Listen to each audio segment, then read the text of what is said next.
সোনা কিনুন যেমন আপনি ঘরে রাখলেন, এটা তেমনই এগুলো কিনুন ভালো। তো এদিকে মনে করেন গ্যাস ঠিক হয় না, খাইলে এর প্লেটে অনেক রোগবালাই কম হয়। কারণ এই কারণে অনেকে দামের জন্য কিনতে পারে না। মনে করেন অনেকে দাম জিনিস, একটা পিতলের কেজি মনে করেন 1500-1600 টাকা কেজি পাইকারি এখন বর্তমান। এবং দামের চিন্তা করে অনেকে এগুলো কিনতে পারে না। তবে একটা কাঁচার প্লেট আপনার কিনতে গেলে প্রায় 4000 টাকার মতো পড়ে জায়গা। আমি এটার সাথে জড়িত প্রায় আপনার 25 বছর হবে। এখন কারিগর আছে না হলেও 20 জনের মতো। আগে 200-300 আসলে কারিগর, এর এখন কমে গেছে গা, মানে অনেক চাহিদা কমে গেছে গা।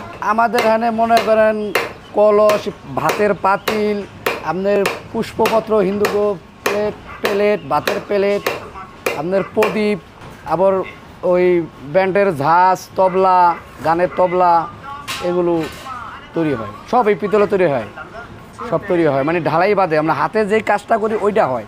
আবার একটা আছে ঢালাই, ওই ঢালাই কাজটা আমার ওখানে হয় না, এটা আবার আর এক জায়গায়। হ্যাঁ, সব পিঠে হাতে তৈরি। সোনা কিনুন যেমন আপনি ঘরে রাখলেন, এটা তেমনই।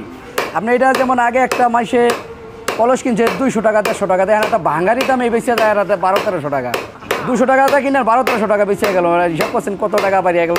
এখন মনে করেন ভালোই চলতেছে। যেমন আগে কড়াইগুলো চলতো না, এখন ভালোই মোটামুটি কড়াইগুলো চলে। গ্যাস্ট্রিক আলসার কম হওয়া নেই, যেমন এটা অনলাইনে বিক্রিত দেওয়া তো। আর এগুলো তো সবাই জানে যে এগুলো ভালো জিনিস, এতে খাইলে ভালো হয়, গ্যাস্ট্রিক আলসারটা কম হয়। আপনার এখন আবার ইন্ডিয়ার তো কিছু মাল আসে, তো এই কারণে যেমন আমাকে চাহিদা কম। ইন্ডিয়ার কিছু মাল আয় আমাকে দিকে, ইন্ডিয়ার কিছু মাল আয় না মনে করেন এখন মালটার ওপর ঢাইসে তৈরি, তো এরা আবার কিছু মাল আয় না মনে করেন আমাকে বাজারটা ড্যাম করছে, নাহলে আমাকে বাজারটা আরও ভালো থাকতো।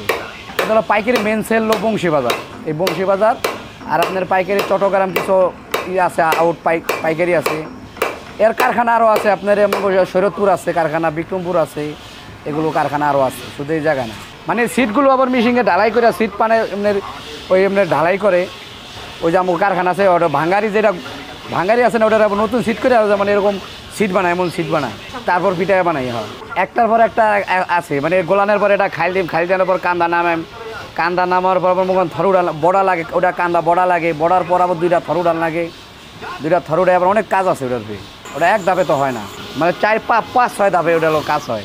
এটা হলো সিট কালা আসলে, এটা পুষছি বুঝলেন, কয়লায় পড়া হয়েছে, কয়লায় পুরা পড়লে আবার নরম হয়। এটা হলো হাট, পড়লে নরম হয়ে যায়। নরম হয়ে গেলে যেমন আবার আমরা এটা বানাই, তারপর গোলানের পর আবার এটা খাইল হয়, হাতে কাজ করতে সুবিধা হয়। নরম হয়, এটা নরম না হলে আমাকে কাজ করা যায় না। 40 কেজি বানাইতে পারি একদিনে, 40 কেজি মাল বানা যায়। আবার অন্য মাল যেমন এইগুলো আছে আপনার আপনার 6-7 কেজি 5 কেজি 6 কেজি বানা যায়। এই পান্দানটা একটু মানে সহজ কাজ তো, এটা ঝালাই নেই কোনো, একবারে খাইলে আমরা বানাইলে এটা সহজ। আর ওগুলো তো আবার কিছু কাজ আছে কঠিন, কাজের উপরে ডিপেন্ড, একটা মজুরির কাজের উপরে ডিপেন্ড আমাকে এটা। আর একটা কলসে আপনার 6টা পাট হয়, যেটা একটা কলস বানাই এটা আমরা 6টা পাটে